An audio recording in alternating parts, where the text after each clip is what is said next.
This would have been cool, but this thing says 1 moment, please. And it said that for like 10 seconds.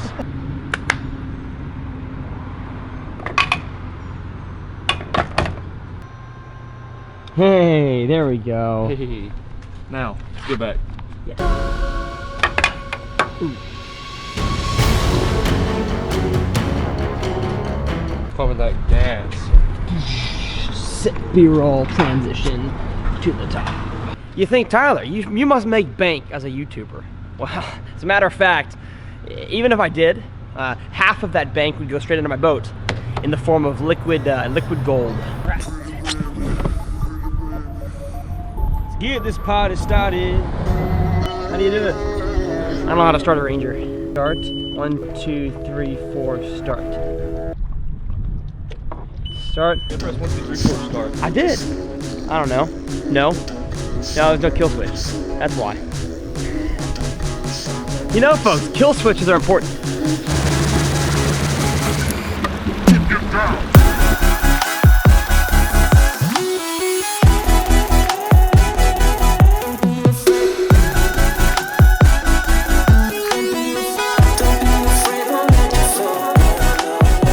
Well, what is going on, folks? Welcome back to the Sweet Home Alabama 2. We are back out here for day number 2. Officially day number 1 officially full day on Gunnersville with old Darian Craig. Our last day together, sadly. Every time I come up here, it's like a 1 or 2 day real short trip. I'd love to spend longer time with this man, but we're back here in Lake Gunnersville, hopefully gonna catch a few bass today. But of course, you guys know that I can't do anything without sponsors because YouTube pay is so up and down. And so today's video is sponsored by Squarespace. I'm just kidding. It's sponsored by Bass Forecast. And so if you guys don't know, it's the app that I use to help predict bass behavior. Now I checked the app, and today it told us to throw crankbaits on secondary points. And so on Lake Gunnersville, it doesn't exactly know that we are on Lake Gunnersville. And so I'd say there probably are fish on points, you could say, on ledges. And so that's what we're gonna do. We're gonna throw crankbaits out deep. The sun just came out and probably messed up my lighting. No, I'm not overexposed. If you guys want to check out Bass Forecast, it's a sweet app and it's linked below in the description. And without further ado, I say we catch some dang bass. Actually, wait, hold up. If you haven't seen the last video, click up here. We caught about 20 fish in 2 hours. So, pretty incredible time. Almost dropped my rod in the water, scraped to my knee. We'll see you guys when we catch some fish.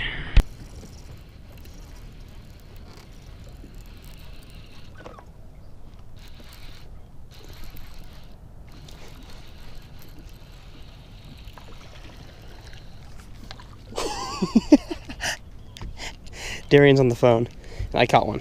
I don't want to be too loud. Made sure not to catch her on the first cast because it's bad luck, but we're on them. Let's get ourselves another cast out there. See if we can't catch us another one.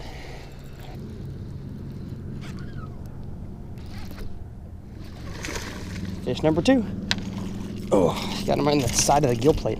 That one is fat. Holy smokes. Whoa. Hey, buddy. Look at that fish, guys. This fish has a belly.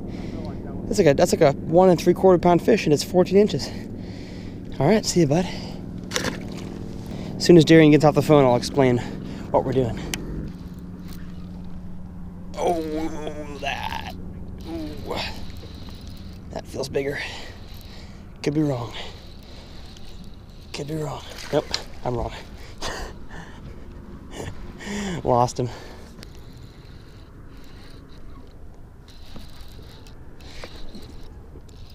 Got him. Get off the phone, bud. They're biting.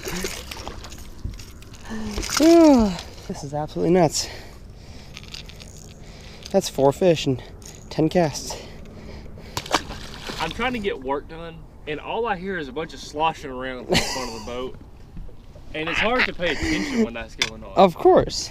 I mean, I'm trying to do real work, and I just hear Tyler saying, another one. He's whispering like I can't hear it. Another one, another one. 4 fish, 4 cans. I think I might have, the school might be dead now. I went like 10, oh, never mind. I gotta get in on this. I'm not even. Whoa! We got us a jump. My first 3-pounder. Bring it in. Bring it in. Oh, baby. Oh, baby. Oh, yeah. We'll go back deck. I'll back deck flip this one. Bring it. Oh, gosh. Oh. Chill. Chill, bud. Oh, never mind. 2-pounder. Oh, all right. I'm gonna snag a selfie with this one for the gram. If you don't follow me on Instagram, you should by now. All right, see ya fish. All right, so what we are doing right now, if you guys are confused how I'm catching so many fish in a row, is we're deep cranking. And here on the TVA lakes, which stands for Tennessee Valley Authority, oh, I got it. They pull current through this lake. And so if you guys know one thing about bass, really any fish species, saltwater, freshwater, fish like moving water. And so especially the ones that, you know, feed on moving baits like shad, and I think shad is the term to use, is that those fish like to move, and so of course the bass like to move as well. It basically just helps the ecosystem by stirring it up. And so we are on Lake Gunnersville today, fishing not quite a ledge, little offshore area before the fish move off onto the ledges. And when these fish on this sort of lake get schooled up like this, you can catch them cast after cast after cast. And so that is why I displayed for you guys in expert fashion, because I'm such an expert at this. If you were curious what gear I'm throwing today for my deep cranking setup, it is the Lew's BB1 Pro Speed Spool, some 10-pound Seaguar Abrasive X fluorocarbon, and then we got a Mark Rose Series ledge rod. Oh yeah, there he is. There he is. All this gear will be linked in the description below if you want to check it out, because it works. Oh, did I lose it? Oh, he pulled off. He was small. He was small. Also, if this dude would get off his butt and start filming his own video, I'm about to. He has a YouTube channel, so if you want to go subscribe to his channel, I can't guarantee it's any good, but I also can't guarantee it's not any good. So if that means something to y'all, subscribe to Darian is Fishing. And yes, throughout this video, we're gonna catch a lot of fish. We're gonna give you guys a lot of tips. We're gonna have some laughs, probably a few tears. It's really just gonna be a smorgasbord of fun. Oh, let's see how big she is. Probably 2 pounds, just like the rest of all of them. Yep, she does 2 pounds. Hey, and swing her in. Oh, she's bigger than 2 pounds. Whee! Oh, I just got absolutely. Oh, there he is. Oh. How did the whitey get hooked better than the largemouth? He got all 3 trebles in his mouth. Got him. Big. I don't think so. I don't think it's a big one. I think it's just a regular fish. Whoa! What the flip? Darian's first cast is a big one. Daddy's home. Daddy's home. Daddy's home, son. Oh gosh! Oh yes! I'm gonna make the cast again. Daddy's home. Oh, did you double up? Dude, doubled up, but not in the kind that I wanted. That's what you call a double. There's one. I don't think so. I don't think it's a good. I definitely could be wrong, but I don't think so. Bring him in. Bring him in, only 1 hook. Yes! There we go. Heck yeah. That's a good one. They're all so skinny because they're post-spawn. They haven't really begun feeding yet out here. Haven't put the feed bag on. Heck yeah. Good fish. That stick came in the whale just for fun. Just for funsies. So you may be questioning, Tyler, how are you guys catching so many fish such a short amount of time right now? And it's because these fish are schooled up. And so if you guys don't know much about largemouth and smallmouth bass, I guess spotted bass too, but I know more about larges and smallies. Certain times of the year they love to get together in what's called the school. So imagine just like you and your friends are going to class and you're hanging out in the courtyard before lunch, you know? That's what these fish are doing. They are hanging out in the courtyard before they go put the chow down on some public school government issued lunches. Yeah, it's pizza day today. They get Chick-fil-A next Friday. And so when deep cranking, it is very, very important to get your bait down there as quick as possible and then make as much contact with the bottom for as long as the cast as you can, because these fish down there are glued to within 2 feet of the bottom, and so you want to make sure your bait is in what's called the strike zone as much as possible throughout the cast. That's why a good rod, good reel, thin line is basically the thinnest line you can get away with. So 10 pound is about the thinnest that I'll go for this to get maximum depth. All those together and a good cast with good mechanics lead to more and more fish.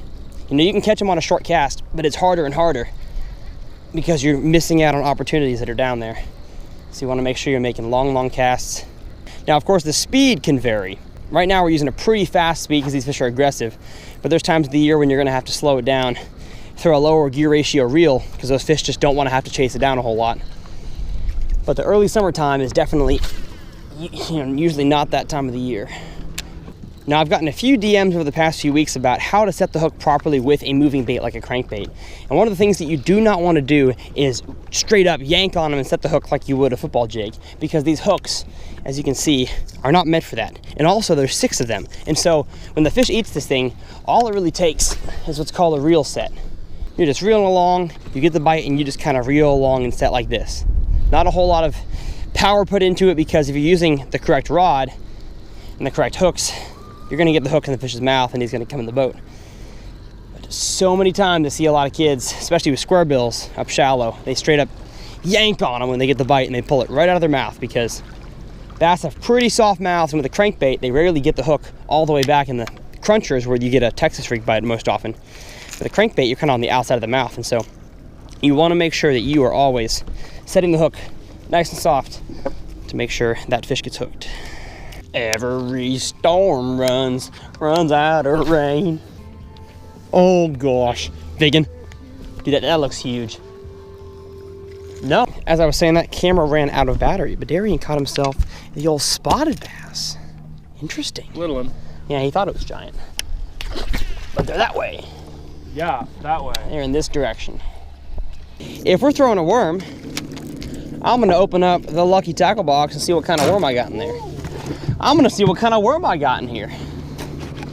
You guys know I work with LTB. Of course, I'm not in the LTB Skeeter. I'm sadly in a Ranger today, but you know, Darian is so kind to take me out in his little dinghy. His dinghy.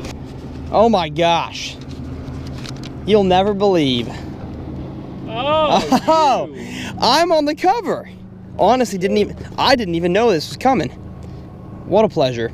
Look at my face. We're gonna open up the LTB. If you guys wanna check out Lucky Tackle Box, it'll be linked below. Get $5 off your first box by clicking my link. But first thing we got is some sort of Diatract fish attractant. Huh. Interesting. I'm gonna open this up. I don't know if it's a spray or if it's a liquid. It looks like they put a lot of work into the packaging. Place hook in the pouch and pour enough formula to saturate the hook. Give it at least an hour to soak. Wow. It's like a hook. Weird. You know what? I'm gonna give that a try at a later time. Some 3/0 wide gap hooks. We've got a topwater rat. Too bad we kind of missed the topwater bite, but would have loved to throw Mr. Rogue Rat. What else do we got in here? Okay, now we're getting stuff that I like. We got a jerkbait. We've got a Skinny Bear, little deep diving crankbait, but it's not quite deep enough for what we're doing. This dives to 10. I don't think that's quite good enough, but that's what we want right there. We want the old worm. And we got a Cinco as well if I decide to throw a Nico rig. This is a shaky head, but in the shape of a football jig. Makes better contact with the bottom when you are ledge fishing as we are today. Use some of that worm. Got him. First cast with a worm. I don't know. Nope. Spotted bass. A spotted bass. Wow. No, it's a largie. Heck yeah. First one. First cast on the LTV worm. That's what I'm talking about. Darian's over here talking smack like he's going to beat me. I'm up 1-0. Thank you, friend. Thank you for playing.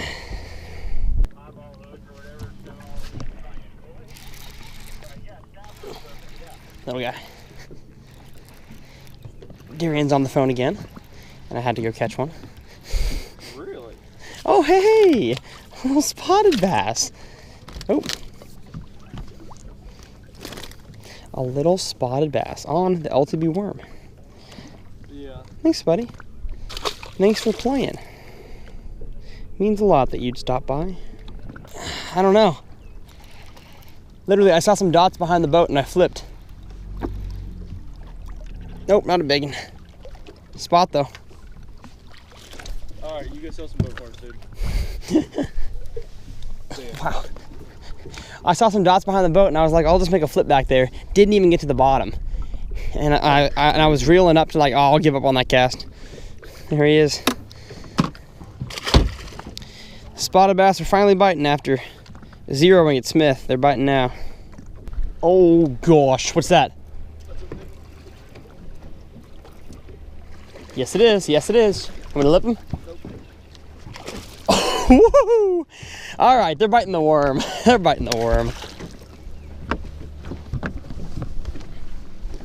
Finally.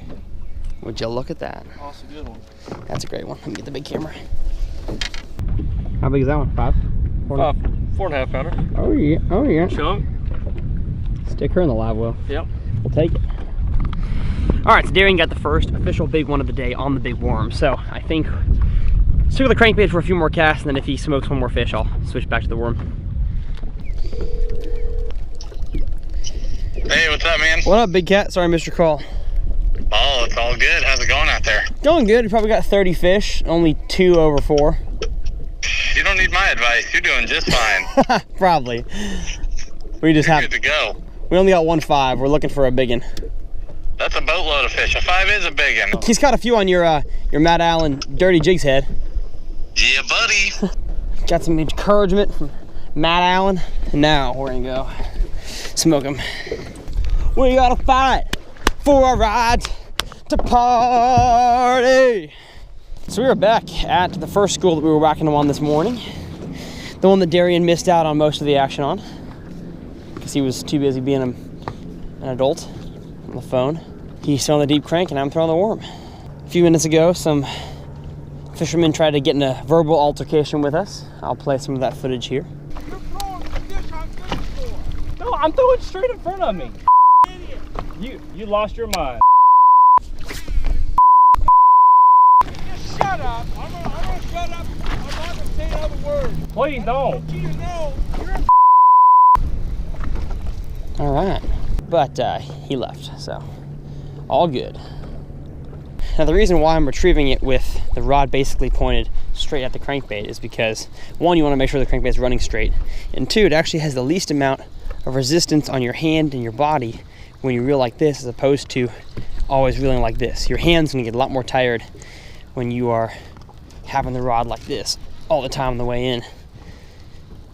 So it's just a fatigue thing to have your body in the correct position for these heavy, heavy lures. Well, it is time to bid the Ville of the Gunters goodbye. The Guntersvilles. If you guys have never visited Guntersville before, it is a beautiful place. Big bass, cool scenery, the mountains. People don't give northern Alabama enough credit. It is gorgeous around here, lots of mountains. So we're gonna head back in the car, grab some lunch, and then see you guys on the road. We are just leaving, oh, sorry, I was jamming music earlier, I guess. Just leaving Coleman, Alabama, which is where I've been the past hour doing some editing. I'm 1 hour closer to my destination, which is Jasper, Alabama. So heading with some buddies that I actually met at the Smith Lake Bassmaster tournament that I zeroed in. So we're not gonna go back to Smith Lake for the next episodes of the Sweet Home Alabama tour. We are gonna go to some awesome private lakes. Again, if you guys like this video, please hit the subscribe button. It means so much to have you guys along the journey with me, especially on trips like this. It's lonely traveling along the road, so I love to know that you guys are with me. We'll see you guys on the next episode of TRF for some giant, giant Alabama bass.